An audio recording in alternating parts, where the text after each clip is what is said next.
We are live on a Tuesday night at 6:30 as opposed to 6 o'clock as usual. And we are going to draft some super flex best ball teams. So that being said, let's get into it.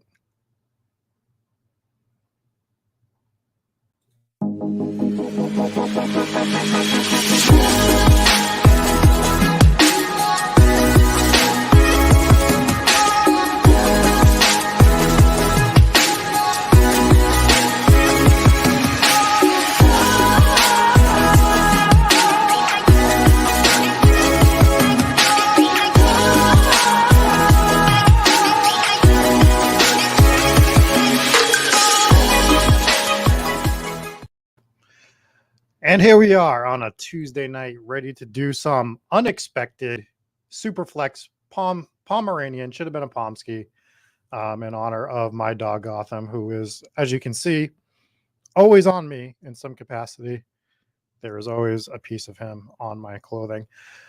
But alas, we were supposed to do a show with Eric Beinfort tonight, who is still under the weather. Hope he feels better soon. Reached out to Silas, who sent me a voice memo, and he sounded like he has smoked 30,000 packs of cigarettes because he lost his voice. So alas, we will draft some super flex Pomeranian teams. Any of you that thought it was at 7:30, apologies, that was a little bit of a mistake when this got set up. But I think what we should do is let's just absolutely jump right into drafting. So let's jump into this Pomeranian. Yes, we do wish to enter. My overlay probably isn't going to work as well with this based on the fact that I have it set up for a single tournament exposure. So I did not adjust that because I won't be firing too many of these super flexes. Oh, look at that. Influencer 101. I think Josh Allen's going to be the easy pick on this, right? Question is, I'm going to be honest, chat. I am not. Here's a question from Donovan. There's a Superflex Pomeranian. So that it just dropped 3 minutes ago.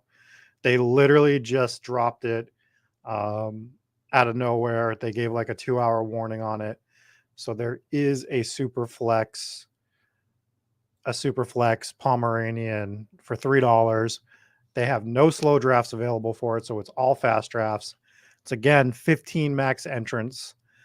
So we are going to fire into this right now. I'll fire one. If it goes fast enough, maybe I'll fire a second. I do have my other show as well tonight, so I might not be able to do that. But I'm going to be honest. I am not a big Superflex guy. So I'm still, when I do these Superflex drafts, working my way through a little bit. Obviously, I know that I'm taking Josh Allen right away here as the 101. From that point on, though, we're gonna be really seeing how we're gonna play out the second, third turn. All right, CJ. So give us some quick strategy, please. I have no idea. So basically, you are bumping your quarterback exposure up significantly. We are adding a spot for another flex spot for the quarterback's position. Well, it doesn't have to be a quarterback. It can be any spot on your roster. But obviously, if you can use two quarterbacks, that's typically the strategy you're going to be going for. And I just want to confirm real quick while I'm drafting what the basic. So it's going to be one quarterback, two wide receivers, two running backs. Let me start that over so that we don't get all confused. One quarterback, two running backs, two wide receivers, not three. So when Underdog does this, they do two wide receivers. That's what I wanted to confirm.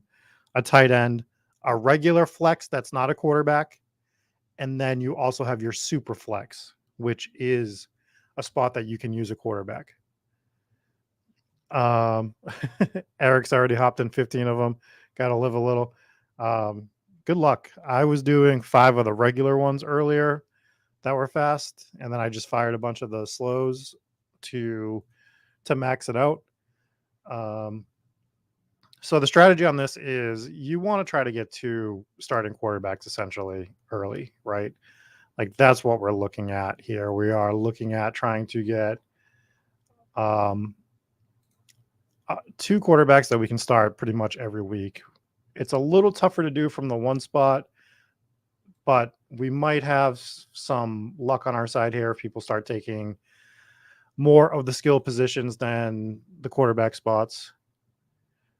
Travis says that he likes waiting on second QB and getting studs at the other positions while most just smash two QBs.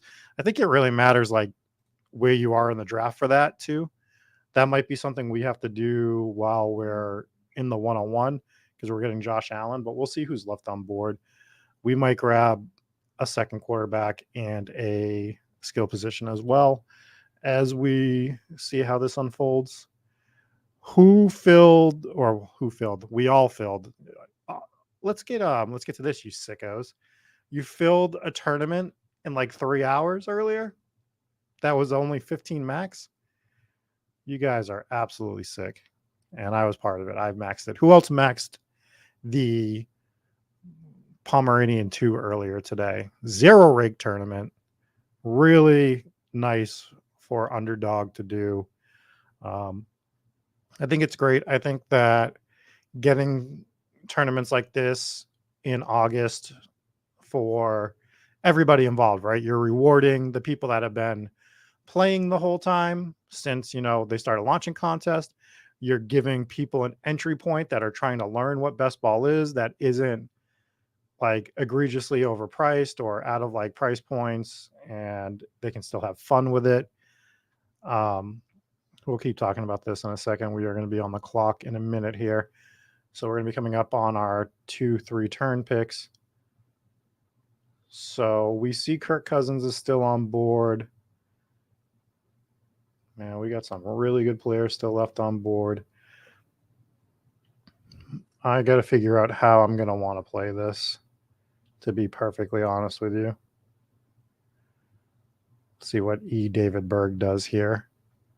But again, this is not my normal forte here. So I'm grabbing Diggs for sure. Diggs is going to be a pick for me here.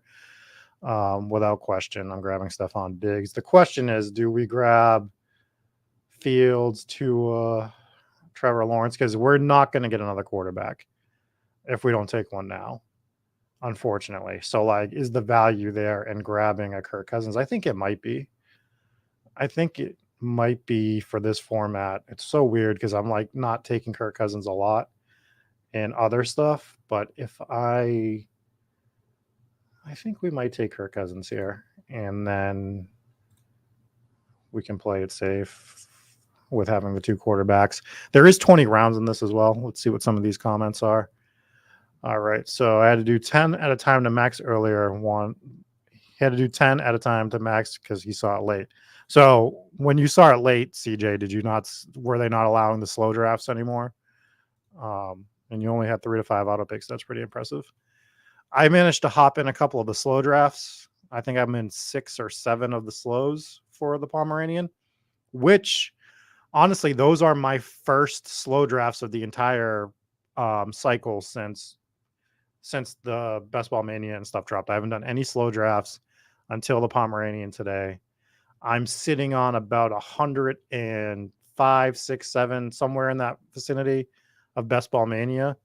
In order to max it, I might end up having to enter 5 to 10 slow drafts for that. So I thought I was going to have to slow draft on those.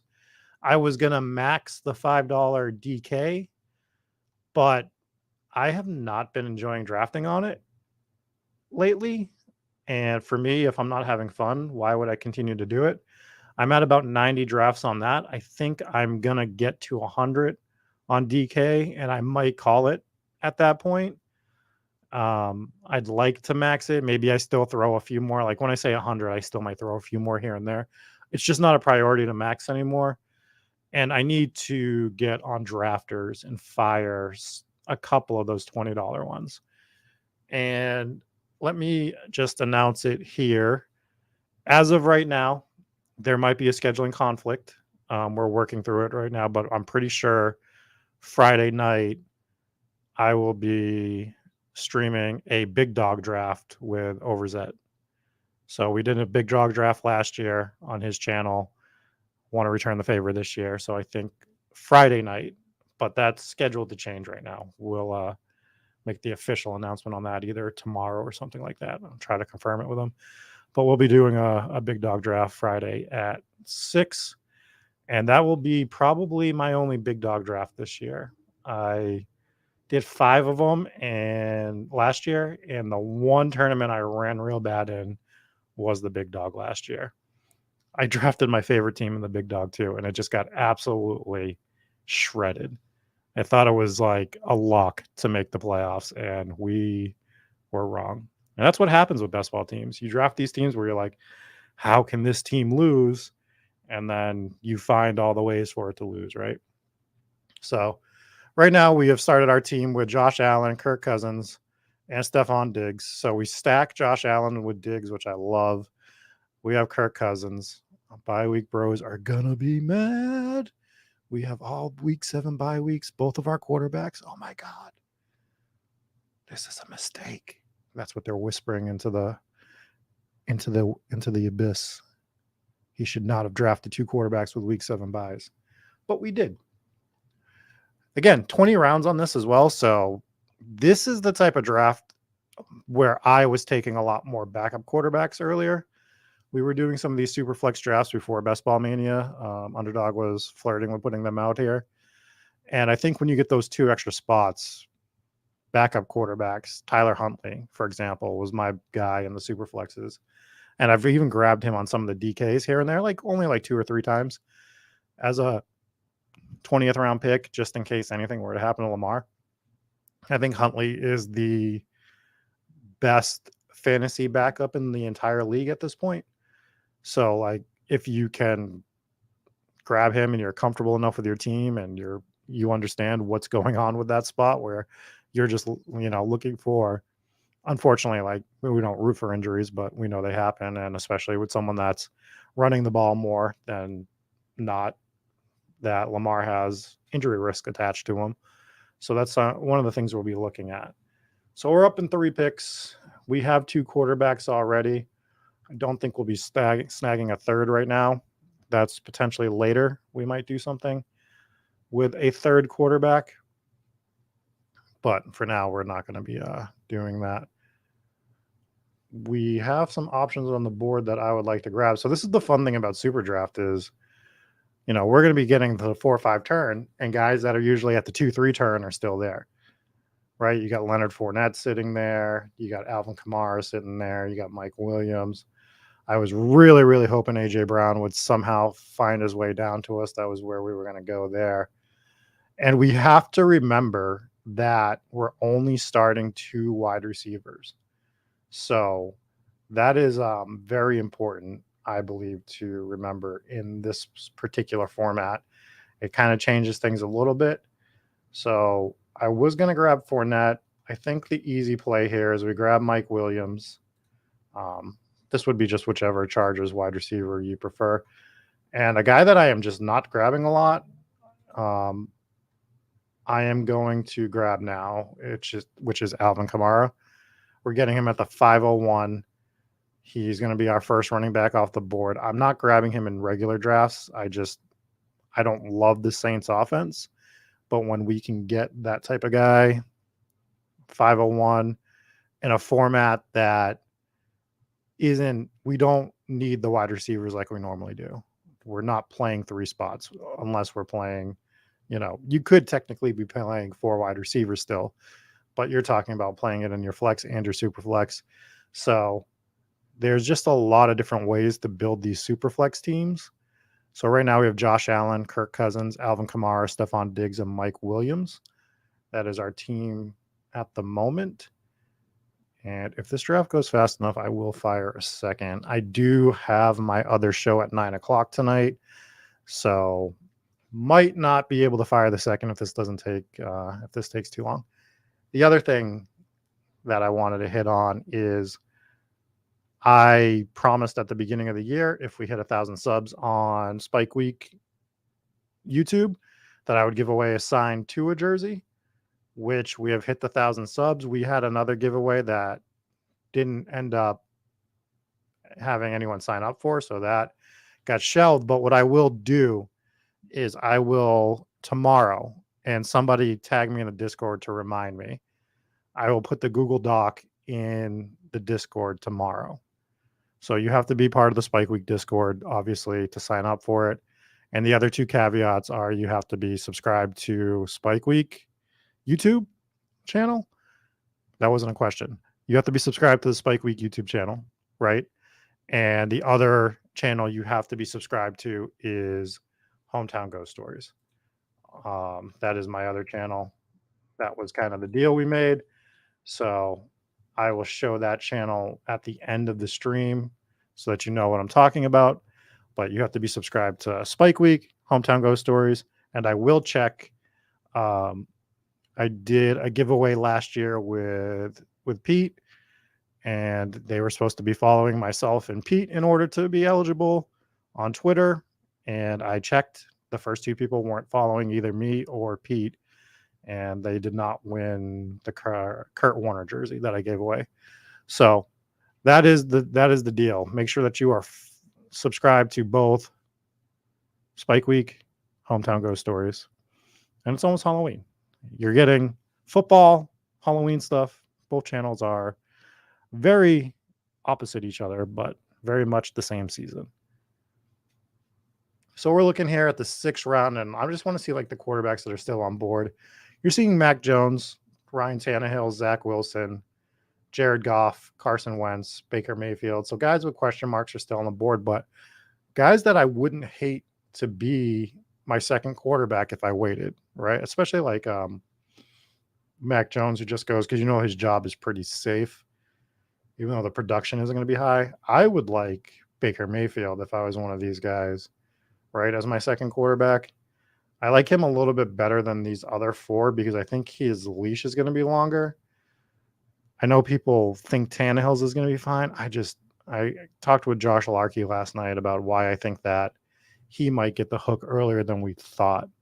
So I'm not overly excited about Ryan Tannehill or the Titans this year, but this format is great to grab Malik Willis in a little bit later. So something to keep an eye on for us is monitoring Malik Willis, who in this format has an ADP of 213 supposedly.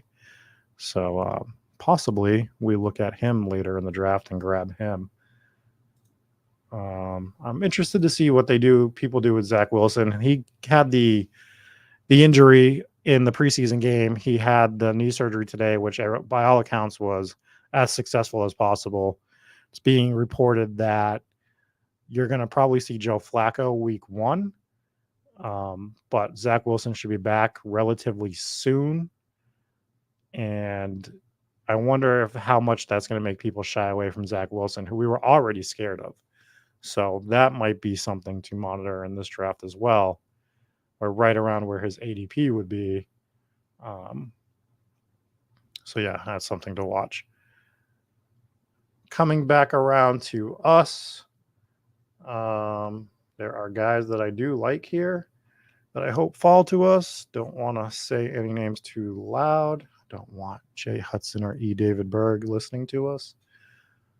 And we'll kind of talk through this. And then I want to hit on these Pomeranian contests a little bit more and why I think they're good and some things that I think that Underdog should do with them. But I think they are leaps and bounds better than most on getting these contests out to give back to the community and stuff like that. So I think these are great contests.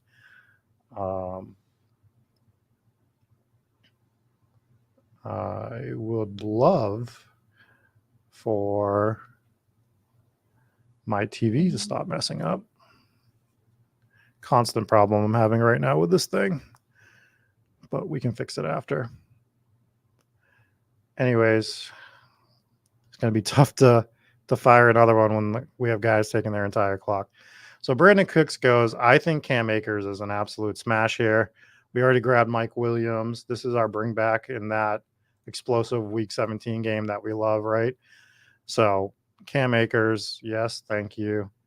And then it's either Kittle, Judy, or Metcalf for me, but like, why not just get the stud tight end right now? Since, things are a little bit different in this contest. And we kind of filled out a starting lineup, which is usually not what we're looking to do.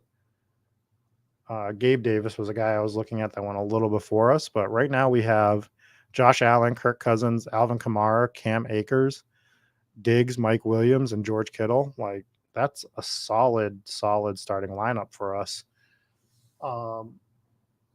So something I like to see there.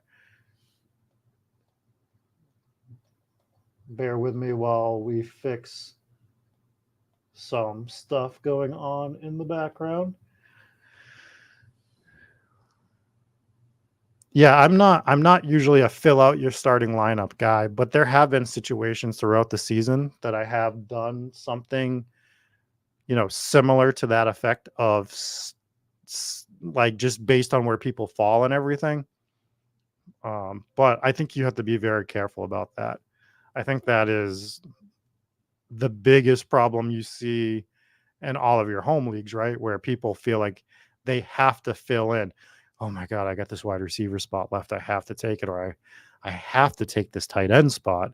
I don't have a tight end. How am I ever going to field the starting lineup? And then they have like all these value picks go away from them. So like, as we all know, not generally the best way to draft there with just trying to fill out your starting lineup.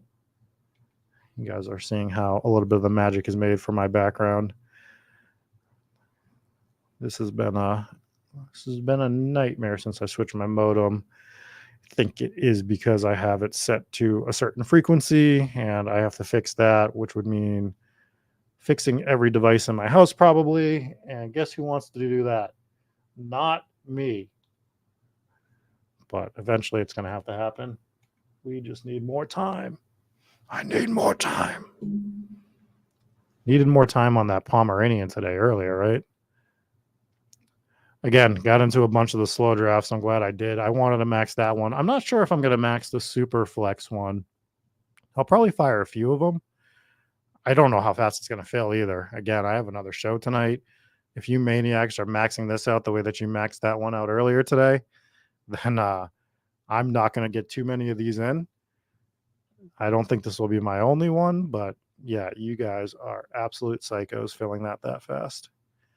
So let's take a look at what's left at quarterback. And they're pretty much all gone now, right? We see Mariota go in the 8th.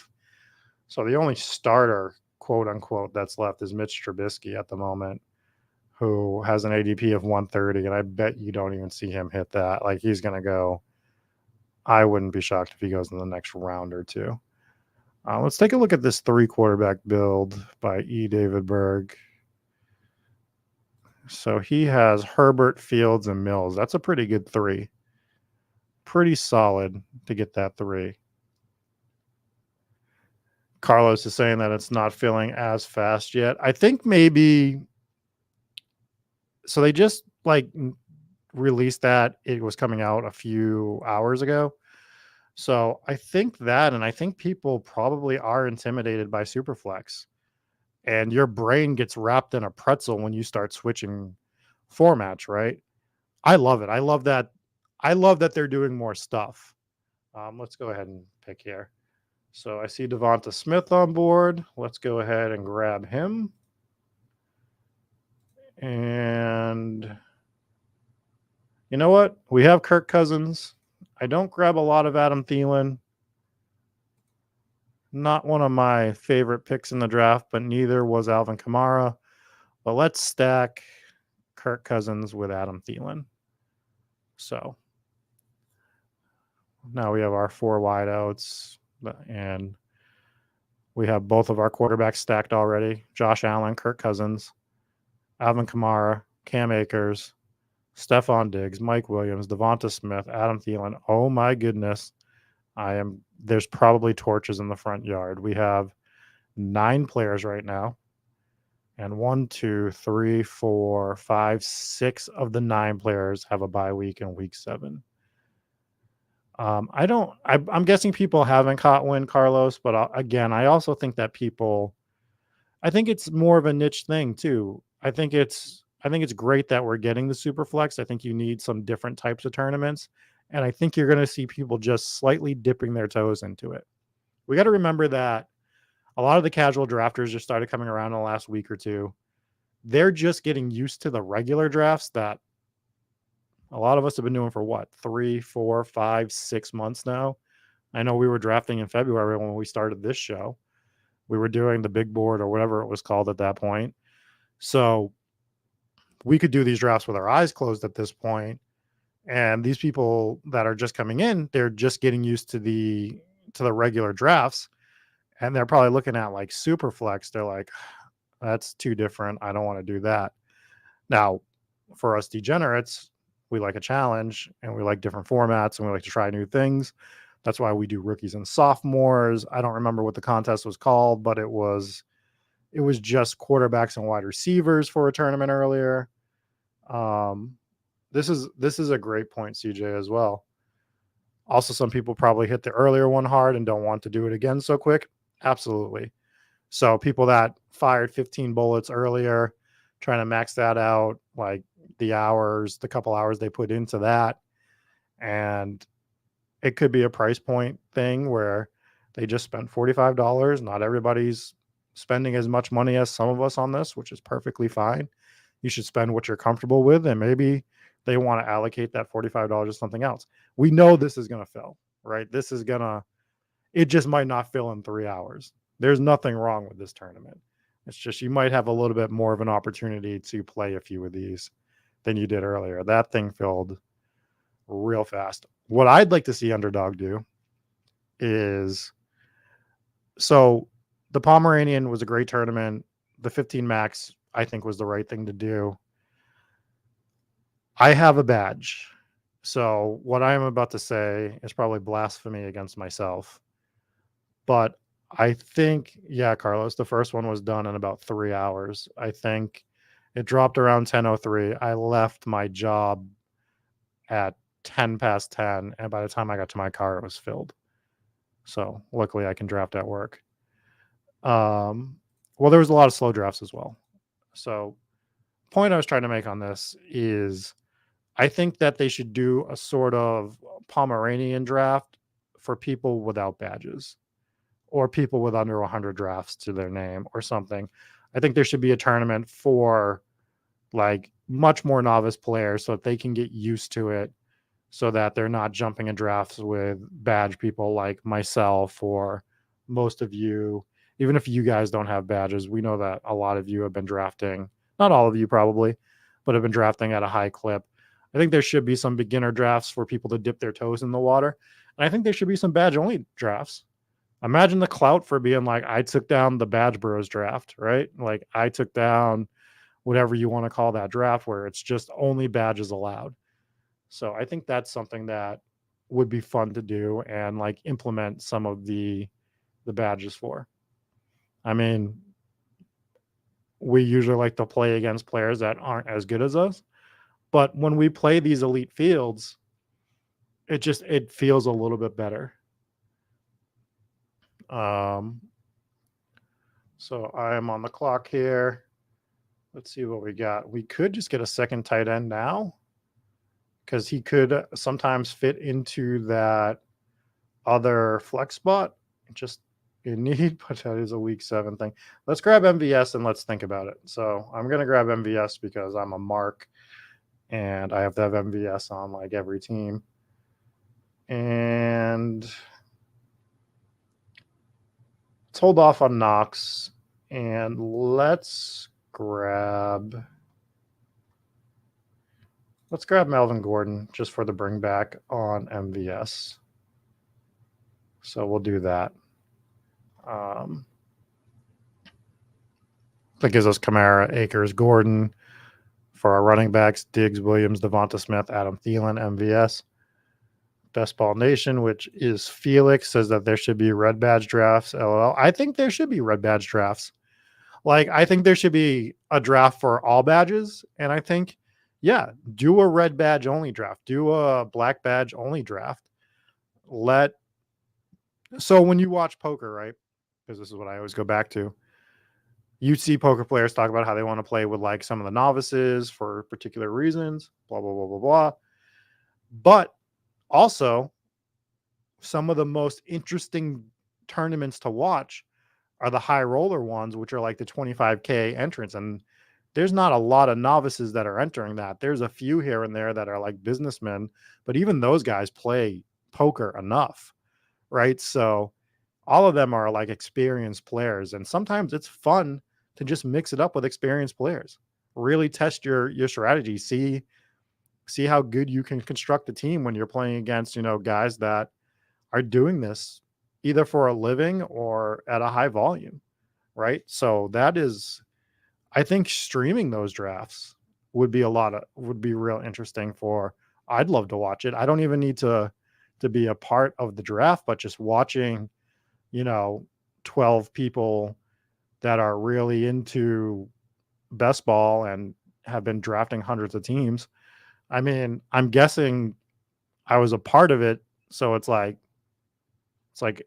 pretty much promoting ourselves. But when we did that Royal Rumble draft with 12 people that are pretty deep in the best ball streets drafting teams, and there was some fun had where people were drafting like brand guys and stuff.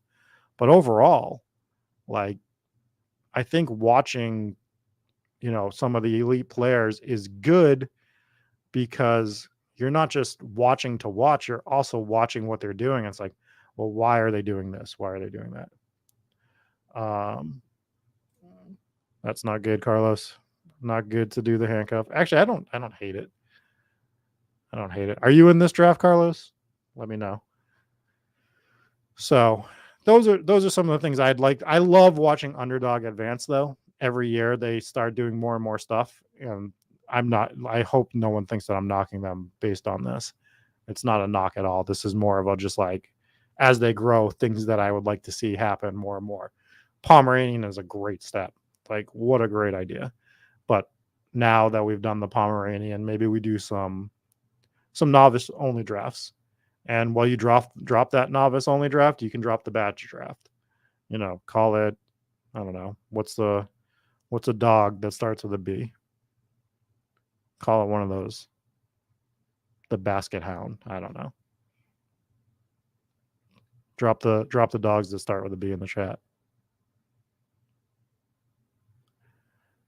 So we have a 2-3-5-1 build right now with Josh Allen, Kirk Cousins, Kamara, Cam Akers, Melvin Gordon, Stephon Diggs, Mike Williams, Devonta Smith, Adam Thielen, MVS, George Kittle. Pretty solid lineup. I don't think Pitbull starts with a B, Derek. I'm just gonna throw that out there that might not be highly educated, but Pitbull starts with a P. Pretty sure. I'll Google that in a second to make sure. But yeah, so we see that Trubisky is still on board. I'm actually shocked that he has fallen this far. I know that Pittsburgh situation is a little scary, but he's still a starting quarterback and we're in round 12. So I would think that he would be grabbed. It might be someone for us to look at when it gets back to us here. Potentially. Not a necessity. Some other things we can do here. Some other guys I like. Again, I'm trying to the border collie. Yeah, we could do a border collie draft. Badge Bros border collies.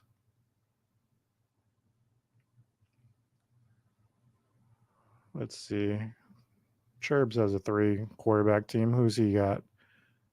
Lamar, Derek Carr, Kenny Pickett he went with. I like that. I like the I like going with Kenny Pickett as a pivot off of Trubisky. If he hits later, you get him. Maybe a little early for that though. Like, I don't hate the Pickett pick, but feels a bit early. Feels like you might have been able to get him a little later. But who am I to say? This is my first Superflex draft in probably 2 or 3 months. So perhaps I am wrong. Let's see what's going on at wide receiver here. You got some options. We've got some options that we can go with here. We have a 2-3-5-1 build. We do see Trubisky go at the 1209, which I think is a fine pick. What we are going to want to do is we're going to want to redeem ourselves for last night. We auto-picked last night, and it was very sad. And honestly, I don't know if anyone watched the stream with me and Larky last night. We'll talk about it in a second. But let's grab... I like Hunter Henry better than I like Gesicki. So let's grab Henry. Let's grab our second tight end. And I want to grab Kenneth Gainwell. I like Gainwell. I kind of like Spiller. Oh, we got Mike Williams. You know what? Let's have fun. Let's grab Gainwell. I do like Spiller better. I like Madison better. I like Henderson better, but we have Akers. But I think Gainwell's like right there with him. I feel good about Gainwell this year. So this is going to be a get my guys draft. So I'm going to grab Gainwell there. And again, remember, we're only playing 2 wide receivers with a flex and a super flex. Yeah, I mean, they're all the same letter, right? Peric, however you want to say your name. Throw any of those letters in it. So yeah. Super flex drafts. See what's going on at the quarterbacks. So you can see that Garoppolo is still on board. What is going on with that situation? How is Garoppolo not dropped? Like, they are literally waiting for a quarterback to go down so that they can trade Garoppolo for like, what, a 5th at best? Like, you're going to be lucky to get a 5th round pick for Garoppolo, even if somebody gets hurt. The problem for them is it's within their division, and teams are just like so scared to trade to a team within their division. But Seattle is the team to trade them to, and it's just they're not working it out. But again, Seattle might not even want him. Not that I think Jimmy Garoppolo is great, but he's better than what they have. And Seattle might just be like, we just want to tank. Why do we want to get better at the quarterback spot when we can tank this year and draft a quarterback? Sucks for guys like DK Metcalf when you get in there. They just sign him to an extension, and basically they're going to waste a year of his career minimum, right? The defense wasn't very good last year. It was whatever. Probably not that much better this year. The offense is significantly worse. They're going to be not a good football team. And Garoppolo would at least make them average. But again, who wants to be averaging NFL? It's like the death sentence, right? Minnesota, they make the playoffs. They have an average quarterback. Kirk Cousins just can't get them over the hump. And now they're fighting for a playoff spot every year. They're either in it, just missing, and then they get in and they just get bounced. They win a game, get bounced. Just like you never feel like Minnesota is going to go to the Super Bowl, right? It just never feels that way. So that's, I think, what Seattle might be trying to avoid. That makes the Seattle quarterback situation interesting. Spags must be rock hard over this, right? He can play super flex. He can get Drew Lock at a decent price as his second or third quarterback. Like, Chris Spags must be super excited, is the word I will say. I was going to say other words, but shout out to Chris Spags, good friend of the show. Really a big fan of Spags. Great guy.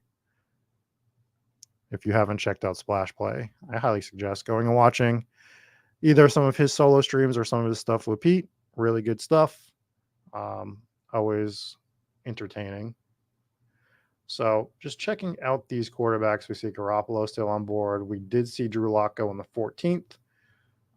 Geno Smith is still there. If we wanted to do something like that, I'm content with not doing that. So we have 2, 4, 5, 2. I think we're done at tight end, obviously, right? We have Kittle, we have Hunter Henry. Why would we need another tight end? I think we can just be looking at wide receivers and running backs. And then we can be so I'm going to double stack Kirk Cousins. I'm going to take KJ Osborne as one of my picks. And do any of these guys make sense here for us to take as a bring back? No, let's grab Osborne. So we get Osborne. And let's do some scrolling. We're having fun, right? Dubs is a little far down. We're not going to get him on the way back, though. And let's just get us a Green Bay bring back for this Minnesota stack. So I'm fine with doing something like that, which leaves us Josh Allen, Kirk Cousins, Kamara, Cam Akers, Melvin Gordon, Kenneth Gainwell, Diggs, Williams, Smith, Thielen, MVS, Osborne. So Osborne and Thielen double stacked with Kirk Cousins with the Romeo Dubs bring back. Kurt Kittle. Imagine if his name was Kurt Kittle. George Kittle, Hunter Henry. So we also have the Mike Williams, Cam Akers, week 17 correlation. We have Alvin Kamara, and we have Devonta Smith for week 17. Guys, what else do you want from me? I've correlated this team almost perfectly. I suppose we need a Cincinnati Bengal. We'll try to find one, see if we can find any later. I have some names in mind that we might be able to do. But other than that, we have MVS. We have Melvin Gordon. We have correlated this team without even using my overlay. Like, what a guy I am. I am the guy that made this shanty for week 17, so I should probably know every week 17 game off the top of my head. You guys should probably know every week 17 game off the top of your head. So, yeah, see, I didn't set up my overlay for this tournament, so it's not even popping up. So that's on my end, probably. We'll probably do another couple. Well, I know on the channel we'll be doing a couple more drafts that will show the overlay. But specifically, what I was going to say is Best Ball Mania. I'll draft a few more of those teams, either with somebody or solo, and we will show the overlay. If you watched last night's stream, how did you like that setup, seeing specifically just my percentages in that tournament? And then I sort of have mine set up so that I can see my ownership of the player with the first quarterback taken, as well as my first, second, and third round picks. So is that something you guys like seeing when you're streaming? Would you rather see something else? I can adjust it for streams, but what I showed last night is essentially the way that I will be rolling when I do my teams on my own. I'm liking seeing the combo of players I have. I can't remember the player offhand, but it was somebody that I had a relatively decent percentage of last night, and we got up to him, and I might have had 8 or 9% of them, but I didn't have this particular player with my first, second, or third round pick, which is like a crazy anomaly, right? So being able to see that, it's like, oh, well, I don't have this player a combination of this player with any of these three players. Let's change that. And that stuff is really helping my drafts, in my opinion. It's helping me see some holes in my rosters.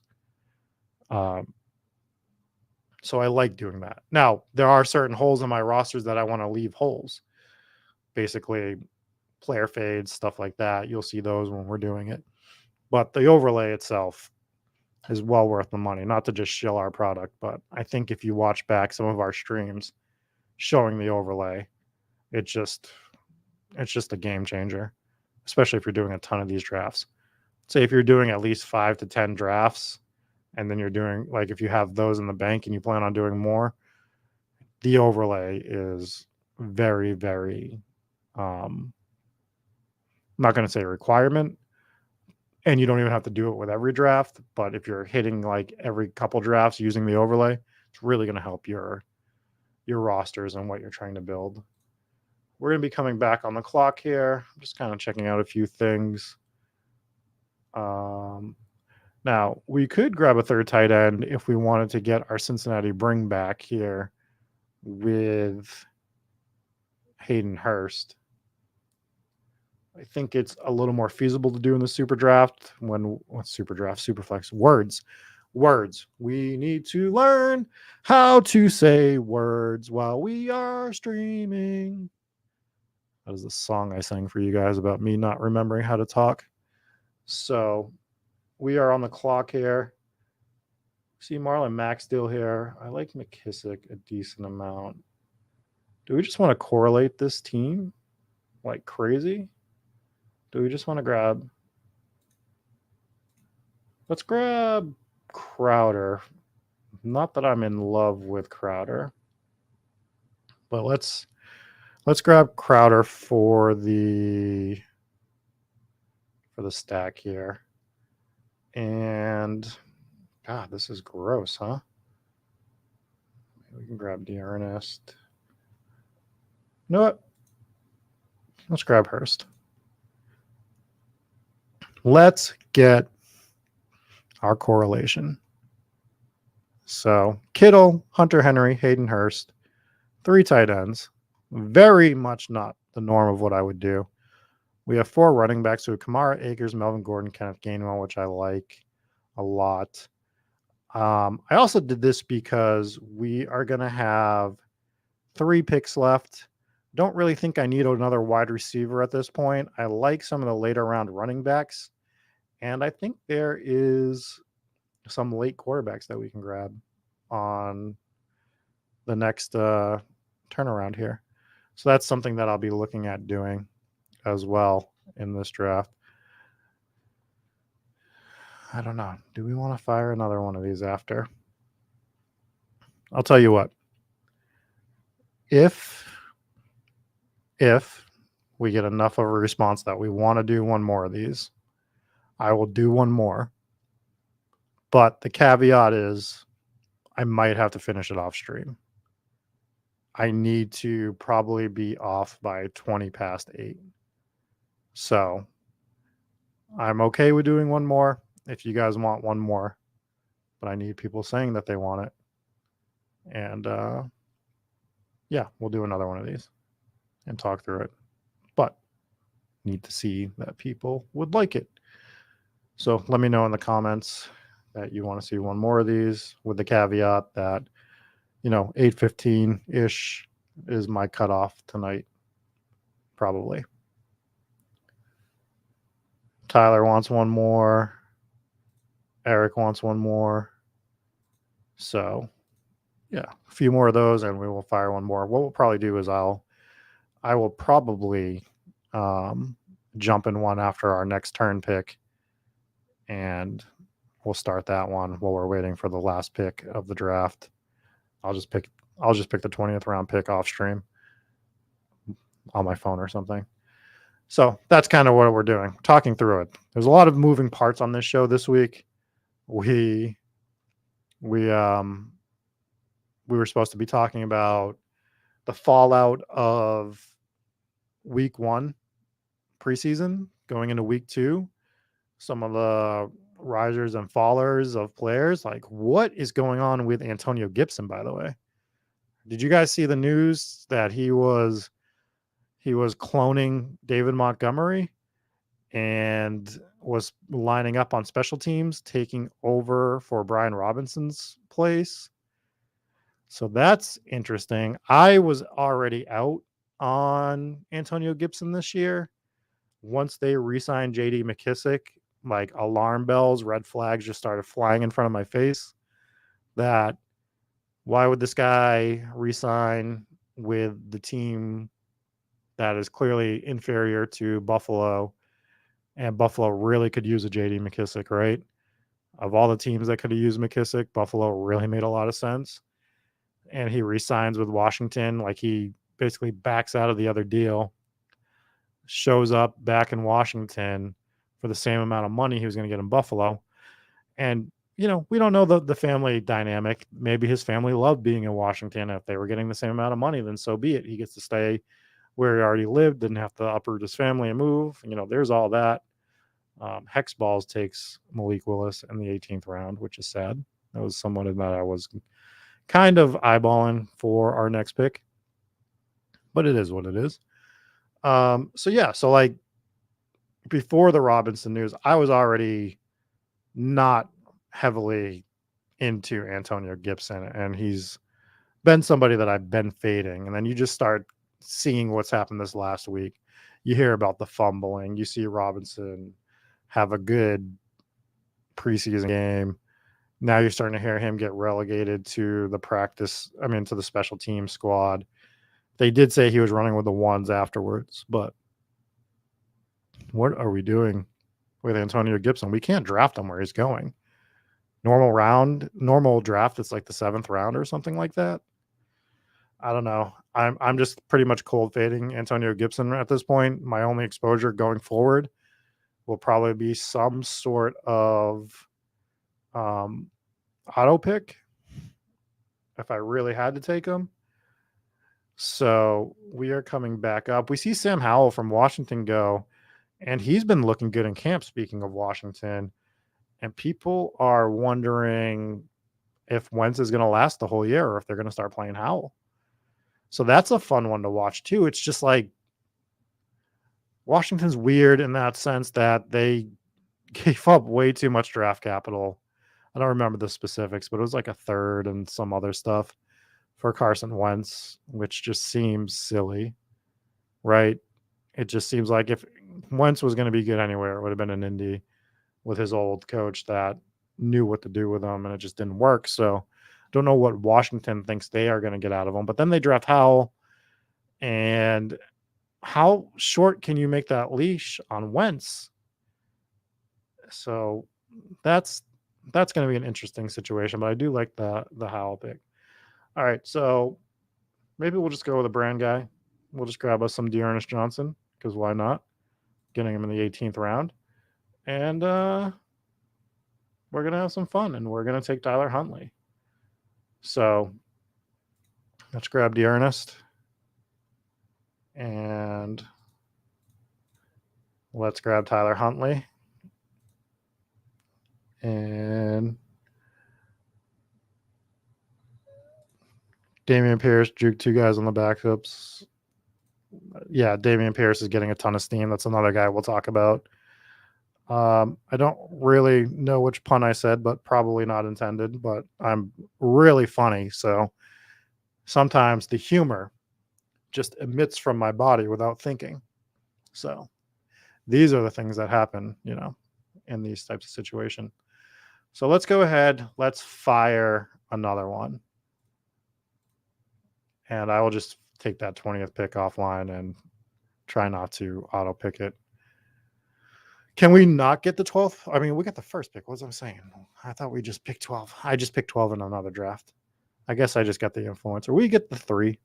Look at us. Look at us getting good picks in these drafts. And we're going to get Mahomes, probably. All for it, buddy. Mahomes. As we all know, my exposure to Mahomes is how long that trying to say it the way you wrote it does not work. How long will they have that leash? Good one. It was a good pun by me. Was it intended? No. Does it work? Absolutely. Did it work the way I try to read it, the way you wrote it? No, it did not, Carlos. Do not trip me up like that again. It's not appreciated. But thanks. So Damian Pierce is another guy that it's funny watching the reports come out. I forget the beat writer's name. He's been with the Houston Texans forever. The guy that looks like Wilfred Brimley or whatever. He's like, if they don't play Damian Pierce week 1, the Houston Texans are not putting out their best lineup. It's like, yeah, we get it. It's Marlon Mack. I think he has like one leg that's 3 feet shorter than the other. He's not that good anymore. Unfortunate what happened to him with the injury, but no one really thinks Marlon Mack is like an elite game-changing player, right? So, yeah, I mean, the rookie hopefully is better. That's what we're looking at. I'm grabbing Mahomes because we have to do it for the brand. So we grab Mahomes. Yeah, so like Dameon Pierce, I mean, I was drafting him like he was going to be the starter earlier because why not? And I had enough Christian Kirk, Trevor Lawrence that taking Dameon Pierce made sense. Not that I was taking him all the time. My exposure is, let's see, I'll pull it up on my go to spikeweek.com, which you guys can't see right now because I have the draft up. But let's go to spikeweek.com. Here, since I don't have the overlay on, I'll throw the draft board up for everybody. Make this a little bit better of a presentation here. So let's do that. And let's see what my exposure to Dameon Pierce is. Do you guys want to know? Well, I'd like this to work, first of all.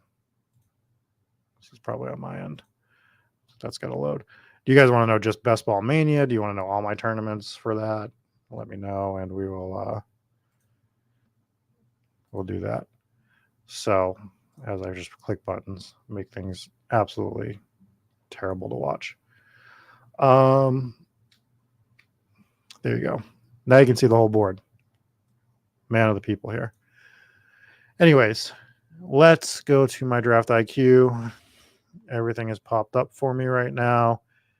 Just Best Ball Mania. I have 108 Best Ball Mania teams right now. That is what we're looking at. So let's look for Dameon Pierce. Of the 108 teams, I have him currently 10% ownership. My average ADP is 126. His current ADP is 111. So I was getting him, a round and a half, 2 rounds cheaper probably most of the time, which is pretty good. I enjoy that. My Alec Pierce exposure is 12%, which I was very unaware of. So that's something that I need to curtail a little bit. I like Alec Pierce, but I don't think I need to go absolutely nuclear with him. And then there's Artavius Pierce. I'm not sure if you guys knew that. He is a Denver running back. And I have, shockingly, 0% of Artavius Pierce. Who knew? Who knew? If you have Artavius Pierce on your team in the chat, let me know. And should we be handcuffing Melvin Gordon, Javonte Williams, and probably 13 other running backs with Artavius Pierce? We will drink some water since we're doing a second draft. It is essential to the system. All right. I would have Jamar Chase. So the quarterback run goes absolutely nuts here. I'm looking at Kelsey. Let's do that stack, right? And I'm making my pick in the 20th round pick. I took Eno Benjamin.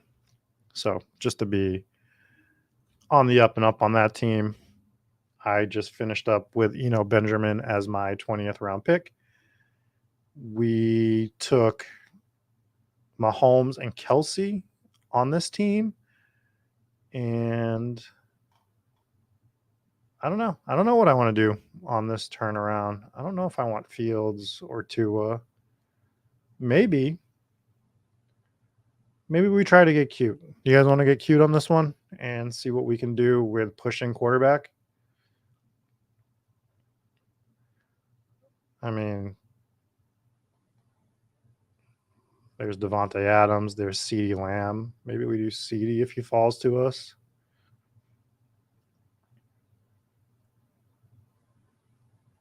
I don't think I want Najee. Felix is in the chat, actually probably having a seizure that I'm not taking him. Do we want Devontae? You know what? Let's take Devontae Adams. Not a week 17 correlation, but at least a division correlation with Kansas City. We'll take Mahomes, Devontae Adams, Travis Kelce. I think that's a fun start. Let's see what we can do pushing this quarterback spot another round or two. While we're doing that, let me read off that first team we drafted. We took Josh Allen, Kirk Cousins, Tyler Huntley at quarterback, Kamara, Cam Akers, Melvin Gordon, Kenneth Gainwell, Dearness Johnson, and Eno Benjamin at running back, Stephon Diggs, Mike Williams, Devonta Smith, Adam Thielen, Marquez Valdez-Scantling, KJ Osborne, Romeo Doubs, Jamison Crowder, George Kittle, Hunter Henry, Hayden Hurst. Actually really like that team. I think we got a ton of week 17 correlation. We have 2 starting quarterbacks. We might be boned like in terms of week 7, no Josh Allen or Kirk Cousins starting, but that might make our team a little bit more unique as well. We can still probably get the team through. I like it a lot. Let's put this board back on for everybody. See what we're looking at. I think pushing quarterback here probably makes sense, especially in this draft. We got Kirk Cousins. Remember, we took the 101 and we were able to get him at the 2-3 turn. So in that first one, Kirk Cousins went at the 206 or 207 or whatever, right in the middle of the second round on this draft, which pushed down some other players. So we saw Trevor Lawrence go after we took Travis Kelce 2 spots, or we could have taken Fields. I like pushing it a little bit more here. I think there's some quarterbacks we can get that are comparable to some of those guys. I mean, I still like Lawrence and Fields better, I guess, although my Fields exposure is so limited that you guys will probably make fun of me for not having a lot of Justin Fields. Justin Fields. All right, let's play a game. Let's play of my 108 Best Ball Mania teams, right? 108. I will like your comment in the Discord, I guess. I don't know. What do you want? Guess what my exposure is to Justin Fields in Best Ball Mania. Who thinks they can guess that? You guess it. I will buy you a drink if I ever see you in person. KZ says no one is making fun of you for not having Justin Fields. Have you met Eric Beimfor? So Eric Beimfor is the man that runs Spike Week. He is a Chicago Bears, New York Giants, New York Jets offensive players fanatic. And he will argue to the death that you should be taking Justin Fields. KZ says it's 1.2%. What does everybody else think? I'm interested. And then someone tell your Justin Fields exposure if you have a decent amount of teams, just so we can see. All right, we're going to be coming up on the clock here. I mean, I don't know how we don't pound T. Higgins and A.J. Brown here, right? This is just obvious, in my opinion. Oh, we're not on the turn. I would prefer A.J. Brown, personally. So let's grab A.J. Brown. Got to get off the being on the turns after doing the 101 spot. We probably won't get T. Higgins, but that's fine. More than fine. Taking A.J. Brown, having Mahomes, Devontae Adams, A.J. Brown, Travis Kelce is a fun start, I would say. Carlos thinks I have 0.7. KZ thinks I have 1.2. Any other guesses? If we ever meet up in person, I will buy you a drink. I will buy you a drink if you get this answer correct. It's not going to be easy to get the exact number. KZ has 4% of Justin Fields. That's probably right. That's probably the right number to have of Fields, to be perfectly honest. We get T. Higgins anyways, so Yahtzee. So we do grab T. Higgins. We get Mahomes, Devontae Adams, AJ Brown, T. Higgins, Travis Kelce. Again, just because it is super flex doesn't mean you have to start 2 QBs. You can start any position in that super flex spot. So if we think players make more sense, we grab the players that make more sense. I still think we can get a starting quarterback later. Carlos says that happens to me when I think I'm at the turn and I try to make my second selection, but it won't respond. Yes. I have fired so many drafts today that I just think it's always my turn to draft, I think that's what's going on there. All right. Well, if nobody else is going to guess my percentage of Justin Fields, I will reveal it now. Drum roll.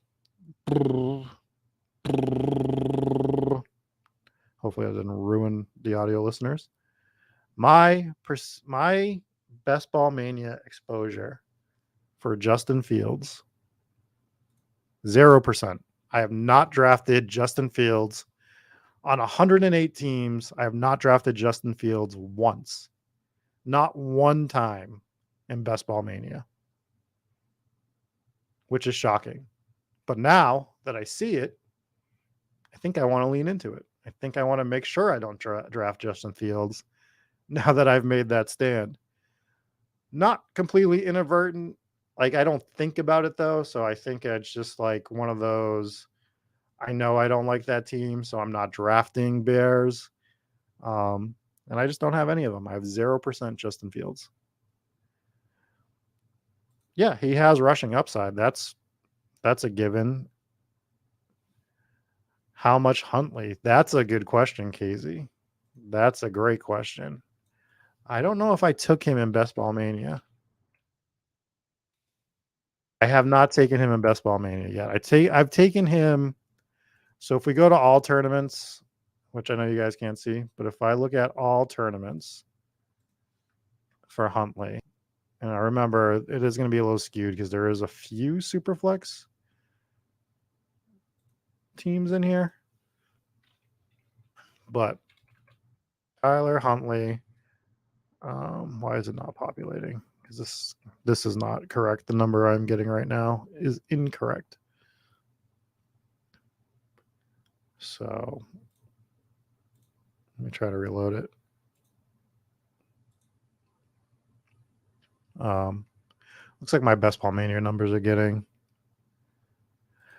So he's going to rip off 500 yards plus rushing. I mean, like, I think the absolute best case scenario for Justin Fields this year, and it's not like a bad scenario, is, do we remember the Blake Bortles year where by halftime, every single game, he had about -2 points fantasy wise. And then he would always end up with like 18 to 20 points by the end of the game because he was running around and just like was the ultimate garbage time quarterback. That would be the absolute upside case for Justin Fields for me this year. And I honestly don't think he's going to do that. I just think the offense as a whole is bad. Everything on that team is bad. I just don't see how it happens. All right. We're going to probably grab Akers again here. And then the question is, do we want to grab Zach Wilson? Are we getting I think we're getting a really good discount on Wilson here. Let's grab Wilson. I have an idea for a running back if we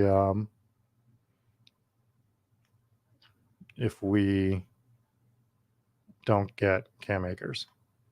I'm okay with it. I have ideas. I have a plan. Who played Red Dead Redemption 2? I have a plan. Turns out Dutch never really had a plan. I joined late. Did you give us any Superflex hot takes top of the show? I did, Casey. My hot take for Superflex is I do not do enough of them. So I am winging this shit a lot of the times that I'm doing Superflex, to be perfectly honest. I like Superflex. I think for me, my brain is so trained on the regular drafts that this kind of throws me off a little bit. If I had a hot take, it would be to draft sort of like we did on this one, based on, we get acres anyways here, based on, I think people overvalue quarterback to some degree. In Superflex, like obviously, if you're like the Joe Burrow guy and you're getting Matt Stafford, that makes sense. Where it starts to, I mean, Derek Carr is fine. Stafford's Cousins is probably the cutoff. I think once Cousins goes, and you could even say Cousins is questionable at that point, maybe you don't need to start banging quarterbacks like Lawrence Fields this early, especially if you're getting guys like Dalvin Cook. And we can make fun of Derrick Henry all we want. Stephon Diggs is right in this range. We got Kelsey, Devontae Adams. We got, like there are guys that I'd rather have than some of these quarterbacks. And I think especially in best ball sites like Underdog, that Superflex, the quarterback gets like extremely overvalued, like too far. So, and I think the other thing people forget is you're only starting 2 wide receivers theoretically. Now, you can start up to 4. We got to remember that aspect too, that you can start. So if we get another baller ass wide receiver, right? We have Devontae Adams, AJ Brown, T. Higgins. Say we were on the clock and we could get Chris Godwin, which will never happen. But say we took Godwin over Cam Akers or something like that. We could still use those 4 wide receivers if they have great weeks. Just because it's Superflex doesn't mean you always have to start 2 quarterbacks. Now, Wilson I grabbed because I think getting him in the 6th, 7th round, people are scared of him based on the knee injury. It seems like all is well with that. It's not going to be a big deal. He's going to miss a couple games at most. I'm kind of fine with taking Zach Wilson because he would normally be probably right after some of these guys we saw go early. Yes, Carlos, it's just 2 wide receivers. So let me just go over the format again, because like Casey said, he joined late. Some people might have joined late. On their Superflex tournament, it is 1 quarterback, 2 running backs, 2 wide receivers, 1 normal flex, which is your running back, wide receiver, tight end. And then you have 1 Superflex spot, which is quarterback, running back, wide receiver, tight end. Could be any of those, like any position. So that's why with the wide receiver spot, you don't have to hammer it as hard in these. You can lay off the gas a little bit and kind of like balance your players a little bit more. I still like to take the wide receivers, but you can build your teams a little bit different in a super flex. I also think like taking 2 elite tight ends, if it makes sense, isn't as bad based on them dropping some. I think that's fine occasionally. It's not like something I don't think you should go target at every draft or anything. But like I have Kelsey. If we wanted to grab, another, like I would consider Hawkinson, Goddard, and those. I know they're not like elite, but like if we wanted to grab one of those in our 8th, 9th round, I'd be fine with it. You have 2 flex spots essentially. We took Zach Wilson. So there's more of a chance that you'd be starting your two tight ends, right? Based on a build that we're doing, especially if we had faded Zach Wilson and went somewhere else. Not probably something you want to do consistently, but I don't think it's terrible. We are on the clock. I don't like this tier at all. Usually like Devonta Smith.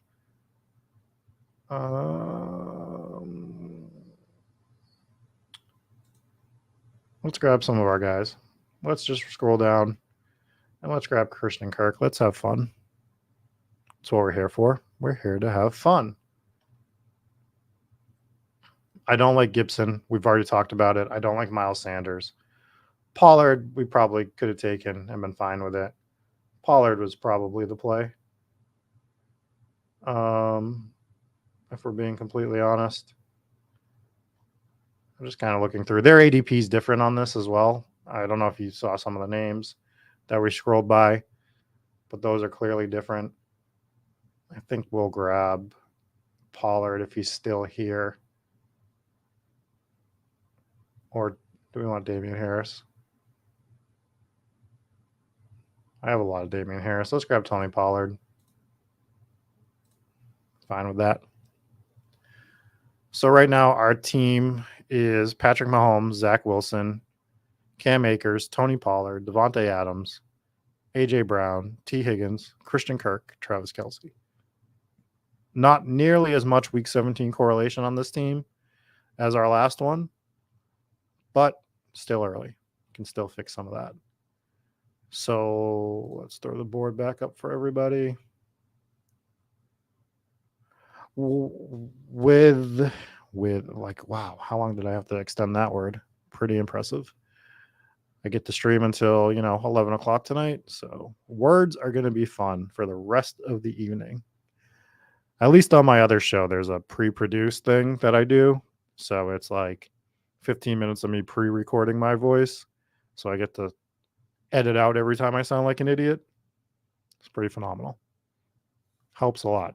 And unsurprisingly, it takes a while to edit because I mess up all the time. Anyways, what are you guys doing for this? Are you guys going to try to max this one, especially after they dropped the one earlier today? Some of you might have missed out because you were at work. I luckily can pound some drafts at work based on what I'm doing at the time. And I was able to jump in a bunch of slows for that as well. So are you looking to max the Superflex? Do you guys like the Superflex? Do you like mixing it up a little bit and getting thrown off your game a little? Because I think that's what this does. I think this throws you off your game a little bit. So you're maxing it, Carlos? Carlos says I am, so I'm guessing that means you're maxing it. I mean, I might. I'm not going to go. So what I'll say is I'm not going to go out of my way to max it. I think the point that was brought up earlier, I can't remember who it was. I could probably scroll up. Somebody said, people might not want to max this after maxing the tournament earlier, and that's totally fair. So for me, I'm not going to go out of my way to max it. I have a small trip coming up this week on Thursday. Nothing crazy. I go to Salem, Mass at least once a year with friends, and we get a room at either an Airbnb or the haunted hotel that's there. It's just kind of a fun trip away with friends once a year. So I'm planning to not draft the next few days. I might fire like one tournament tomorrow in the morning. But yeah, I don't know. I'm going to not be drafting too much in the next few days. Friday is most likely that big dog draft with Overzet. So I might not be firing any BBMs until that. I have, I think, 42. What did I say? I did 108. I have 42 BBMs left to do. So got to get ready for that. I'm probably going to have to hop in about 10 slows on that. Not my preferred method of drafting by any means, but in order to psychologically do it properly, I might just have to enter some slows. I don't like doing slows. If you guys like doing slows better, Godspeed to you, because I have these 6 slows queued up, and one of them, we've already been waiting 5 hours for the 101 pick. And I'm just like, how do you guys mentally do the slow drafts consistently? All right, we're on the clock. We should probably be looking here. Kareem Hunt is fun. So is Singletary. Let's go Hunt for now.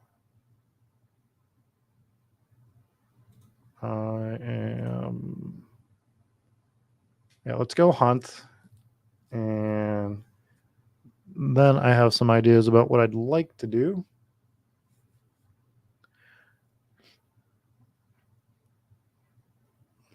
Has anyone looked at their fill percentage on this yet? I haven't really been paying attention. Let me look on my phone just to make it easier so we're not dropping off screen. So it's 17% full. So that's still pretty impressive for a tournament that dropped at 6:30. 20, almost a 20% fill rate in an hour and a half. That's pretty good. You bastards. Did you take Sky Moore? They did. Sky Moore was where we were going to go, but contingent play is Garrett Wilson to stack with Zach Wilson.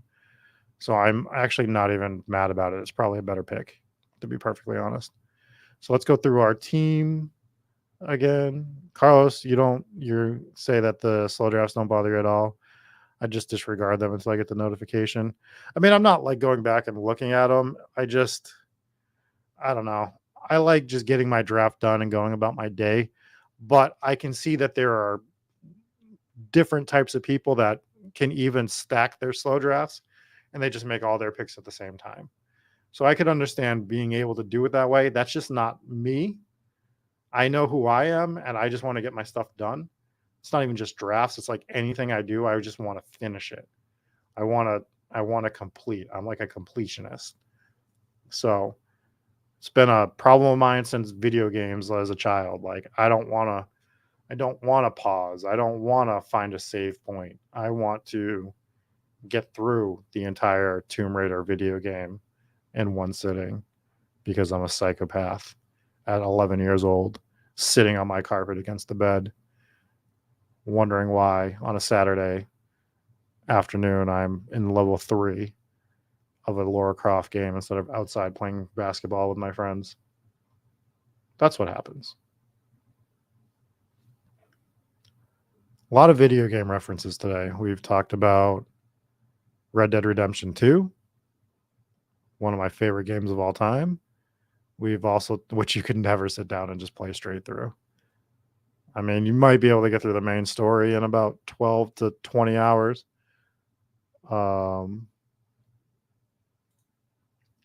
Rob's bragging about going outside. I was bragging about not going outside. Although I got to go outside Sunday. I went to see an old mental asylum that closed down. But of course, I used the opportunity to film some stuff for Spike Week while I was there as well. They sound like they don't correlate because they don't, but you'll see in a video either tomorrow or possibly Thursday. I have one more scene to film for it, and it has been put on hold until our fearless leader feels better, basically. So thanks a lot, Bime, for way to get sick. What an idiot. What an idiot. Who gets sick? Who does that? We don't have time to get sick. It's drafting season, bro. Eat 5 hot dogs and get back on your chair and start drafting teams. That's what I say to Eric Bime for. All right, so we actually might get through this draft. We have about 20 minutes left before I have to jump off. There is a good chance that we make it through. Carlos brings up the question. I wonder if this is the cheapest drafts they will run. I guess you're saying Underdog specifically. We are on the clock. We will get back to this question. We have a 2-3-5-1 build. Let's take Rashad White. And what else do we want to do here?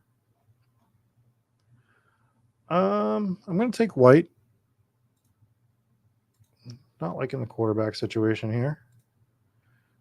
And What do you think, chat? What should we do with this 2-4-5-1 build we have right now? With Mahomes, Wilson, Akers, Pollard, Kareem Hunt, Rashad White, Devontae Adams, A.J. Brown, T. Higgins, Christian Kirk, Garrett Wilson, and Travis Kelce. What would make sense here? What would have made sense?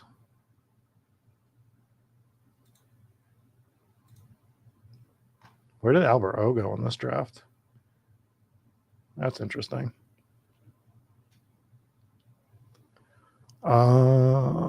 Tampa, Rams. Correlation game is not great on this roster. Not particularly what we're usually looking for correlation-wise, but does happen. All right, we're back on the clock. I think I just like the running backs too much here. I think we'll push. I think we're going to push. Let's take Spiller. I actually like the way Spiller looked in his game in preseason. Nothing flashy, but he played the role that I think they're going to want him to play, where he was like running between the tackles. And that's what I was looking for from him, because I think he's going to get a lot of goal line work that way. All right, so let's get back to this question. I wonder if this is the cheapest they'll run, which is the $3 price point on Underdog. Would people max enter a tournament if the entry fee were $1 at 35 to 40 minutes of draft? I think they would. Would people dedicate 50 to 80 hours for a $1,000 first place prize? I think you are still underestimating casual players who are learning, because if they can enter a tournament for $1 and they can enter 10 of those, I think the prize would be bigger than $1,000, by the way. I think they would make it a bigger contest if they did a $1 one. So I don't know, say it's $10,000 for first. I don't know how big they would have to make that tournament, but say even if it's 40,000, 50,000 people, that's going to fill. People would play that. And you're allowing more casual players to enter a tournament and max it out. So you would see that. You would see plenty of people play that. I just do all the $1 draft at once to save time. There you go. I would also probably multi-table them. I have this 32-inch screen in front of me that I could probably get like 4 drafts on with another screen. I would auto pick my ass off on every single one. I would hate every $1 team, and I would flush $150 down the toilet, because I'd be auto picking James Robinson every time. That's a stream I can get behind, Eric. $151 at once sounds electric. I don't know if anyone watched the draft cathlons that we did months ago, where we did 4 drafts at one time of all different sports. I did one with Beimfor. I did one with Daigle. That was a nightmare. Trying to do 4 different sports was a nightmare. There is no way you are going to like properly do your teams if you're firing multiple entries at once like that. But hey, what a rush. As Legion of Doom once said, what a rush. There we go. We got our wrestling reference in there. Sometimes you just got to sneak those in. Contractually obligated to make a wrestling reference. We can do a few different things here. Technically, we can do whatever we want. We can look at double stacking Mahomes with Mecole Hardman, which I think we might do. At this point, he's our 6th wide receiver. I don't need him to go like absolutely electric. I think we're going to take Mecole. I like it. God, does it make sense to take Jacoby Brissett? Does it make sense to take Jacoby Brissett in the 15th round of a Superflex, where he might be the starter the entire year? Probably does. This is probably some ridiculous value if we get them. Probably ruining this. Someone's probably watching the stream and they're going to grab Brissett now. But yeah, I mean, why not? No, Jimmy G's still on board. GA. He's oh, did he go? Someone must have taken him. See where he went.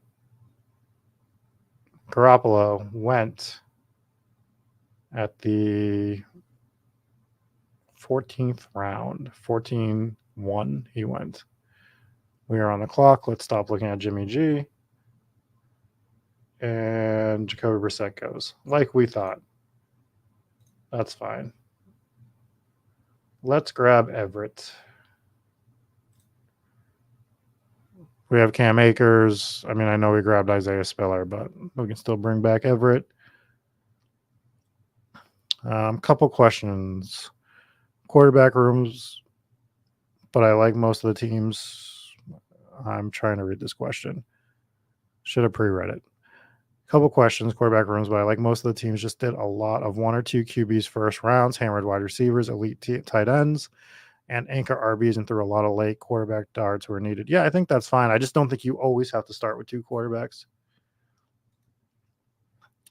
This is, so we were debating. So Rob B asked, Rob C is better, by the way. It just rolls off the tongue better.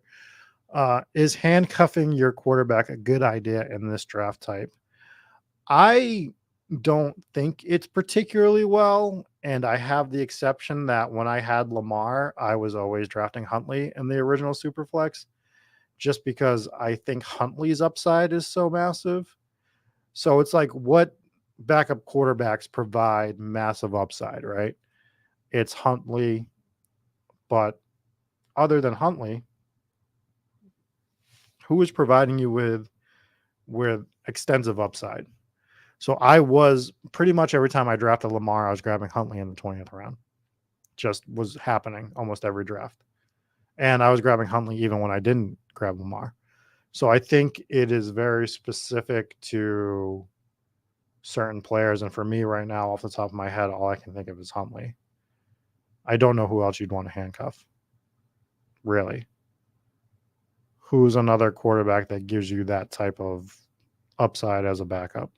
Who comes in as a backup that you're excited about, that you think is going to get you some points, that can be a difference maker on your team?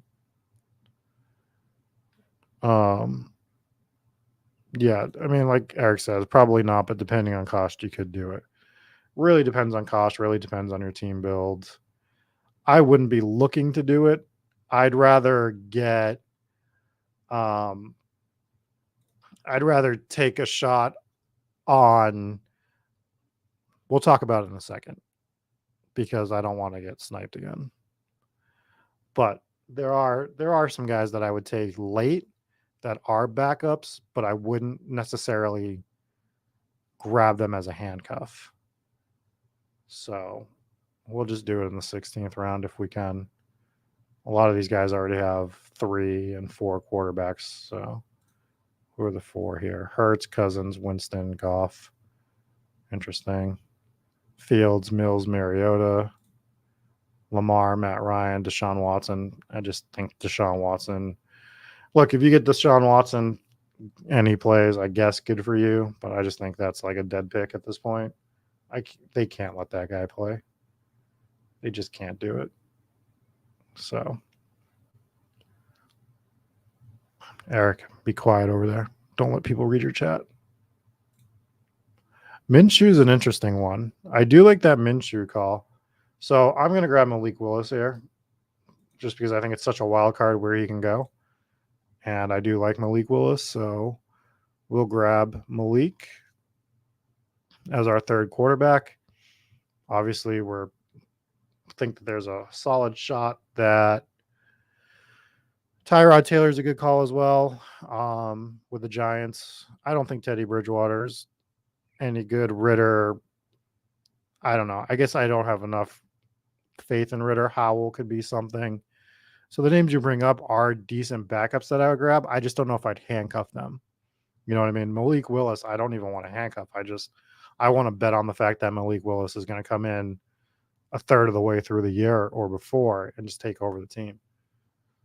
I think Tannehill's on a hotter seat than people are led to believe. They don't draft Malik Willis for nothing. Again, said it last night, they could draft him with the intention of sitting him for a year, but he could win that job. He could just absolutely just win the job. Anything standing out here for us? Let's grab Taysom. Let's have fun. Taysom's the bring back to AJ Brown, since we're not doing a lot of bringbacks on this team. Probably the biggest problem with this team is not having the bringbacks. It is what it is. It happens.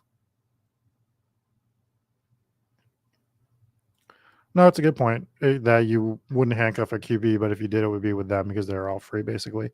Yeah, and I think they actually have some value, right? Malik Willis might actually, I think he's a little more expensive than other players, as we've seen in the last two drafts. I mean, I'm the one who grabbed him here and grabbed him early.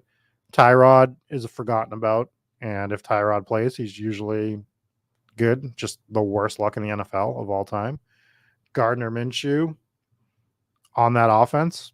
If something happens to Hurts, we would love to have Gardner Minshew. Teddy B, I just don't like. Ritter, I just don't like. Howell, it seems like there's some rumblings that he might be a good pick. But again, if I'm taking Howell, I'd rather just not take Wentz. That's the answer. Rob's original question is the only guy I'd really like to handcuff is Lamar, because I think you're just getting a solid outing at quarterback, because at that point you're drafting the Ravens quarterback that is going to get you like almost 20 points every week. It feels like some of those other guys, the starter isn't worth 20 points most weeks, and neither is the backup. So that's kind of the way I'm thinking through that. Again, Superflex isn't my specialty, and I could be completely wrong on that line of thinking, but I just look at the Ravens as an outlier. See if this ever ended up working here. See if we can see my Huntley exposure. So I have 320 teams in Draft IQ right now. And of that 320, I have 4% Tyler Huntley. So there are some tournaments that I have Huntley in. That's not just the Superflex. But it looked like Best Ball Mania. I didn't make that decision. There were a lot more 20-round things earlier in the year as well.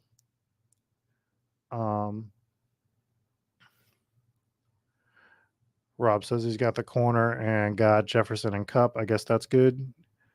Is that your first and second round pick? So you had no QBs? I don't hate it. So I think with that type of build, if you're going Jefferson Cup, that's fun, but you need to make sure that you are grabbing 3 to 4 of the lower end quarterbacks that are starters, I would say, would be my strategy there. But I do like the Cup Jefferson start. People are so enamored with the QB that, you want to start without the QB and get 3 to 4 of them. You're probably in good shape. We are going to be rounding out this draft. I forgot to put the board back up for you guys because I am getting tired, because these things happen. But we will make a couple more picks. We will go over our team. We'll make the 20th pick, and we will get out of here. Thanks for hanging out with us tonight, watching some Superflex drafts. Wasn't the original plan, but who knew that they were dropping this draft on us until, like 4 o'clock. What do we have here? We have T. Higgins. I don't want to grab Crowder again. Like, that's just gross. Let's grab Odell. And just do a game stack without the QB on Rams, Chargers for week 17. I just think that Odell going to the Rams is almost a lock. And if he doesn't, it might be Buffalo, and then we get our bring back anyway. So We don't need him right away on this team as is, so we just need some weeks for him in the end, and we'll be fine. Right now we have a 3-5-7-3 build. We have 2 picks left. Some decent running backs. The Dust Bowl is going on with the wide receivers, with Crowder, Fuller, who knows what's going on, William Fuller, AJ Green, Dust, Curtis Samuel, probably Dust, probably a bunch of Dust. Are there any Titans wide receivers worth grabbing? Let's see. Maybe Kyle Phillips. Maybe we take Kyle Phillips, have some fun. I think I can get an RB that I like late and be fine with it. Yeah, we'll stack up Kyle Phillips here. We do have Tony Pollard for the bring back on that game, so that's nice. We have Josh Norris yelling at us in the background. This is what happens when I go over an hour and a half. Thanks a lot, Josh Norris, yelling at me. How dare you? All right, let's go over our team. We have Mahomes, Zach Wilson, Malik Willis, Cam Akers, Tony Pollard, Kareem Hunt, Rashad White, Isaiah Spiller, fun running back room. Wide receivers, Devontae Adams, A.J. Brown, T. Higgins, Christian Kirk, Garrett Wilson, Mecole Hardman, Odell Beckham, Kyle Phillips, Travis Kelce, Gerald Everett, Taysom Hill. I think it's a fun team. I'd like a little more correlation, but like in terms of just players, I think that this team's pretty fun. We get the double stack on Mahomes. We don't have a Bronco bring back, but whatever. We're having fun. We're just going to have some fun, right? 1 pick left. Again, thanks everybody for joining. Make sure you are in the Discord. I will drop that Google Doc for the 2 assigned jersey giveaway in there. If we do the Big Dog stream on Friday, we will give that jersey away on that stream. The caveat on this is you need to be subscribed to Spike Week on YouTube. Clearly, you have to be in the Discord because that's where the doc's going to be. But you need to be subscribed to Spike Week, and you need to be subscribed to Hometown Ghost Stories. I will pull that page up at the end after we make our last pick and go over our team, just so you can see what it looks like, so you know which one to subscribe to, but it should be the only one. So be subbed to both of those YouTube. I do check. If you are not subbed to both and your name gets drawn, you will not win. These are the rules. This is what happens. If you put your name in twice, you will be disqualified. Don't make me do these things. Don't make us do these things. I've seen it happen. Again, we gave away that Kurt Warner jersey last year. First 2 names I spun. I think one wasn't following me, one wasn't following Pete, and the rules were to be following both of us.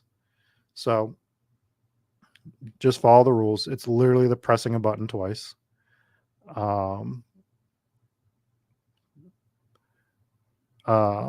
Yeah, so that's what I would say. Make sure you're in the Discord. Jump in there. Look for that Google Doc tomorrow. And if I don't post it by, let's say, 7 p.m. tomorrow night in the general section, yell at me. I'm usually doing 30 different things, so sometimes things slip the mind. I'm also old as dirt. And let's just round it out with Bay. Let's just take Tyler Huntley.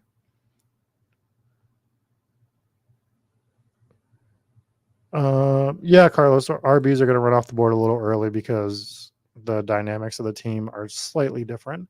So let's go over our team real quick. We have Patrick Mahomes, Zach Wilson, Malik Willis. How dare you, Underdog? How dare you?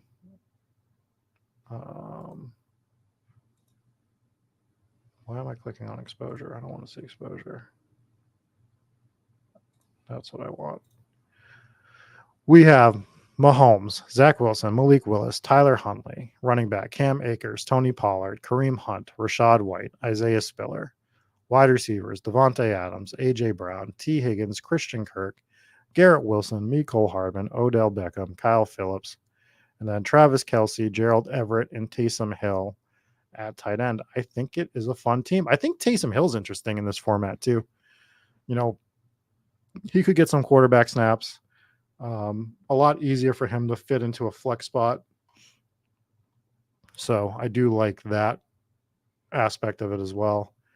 So that's our team here. Let's show you what this page looks like so that you know what you're looking at. For Hometown Ghost Stories. So this is what you'd be looking for. This is Hometown Ghost Stories. As you can see, there it is. 1.69 subscribers. Nice. And our page is pretty coordinated here. So make sure you are subscribed to that. Subscribe to the Spike Week channel, which you are on right now. So you should already be subbed to that. Other than that, thank you guys for joining us this evening. Thanks for the bearing with us while we flipped over to the Superflex. And peace.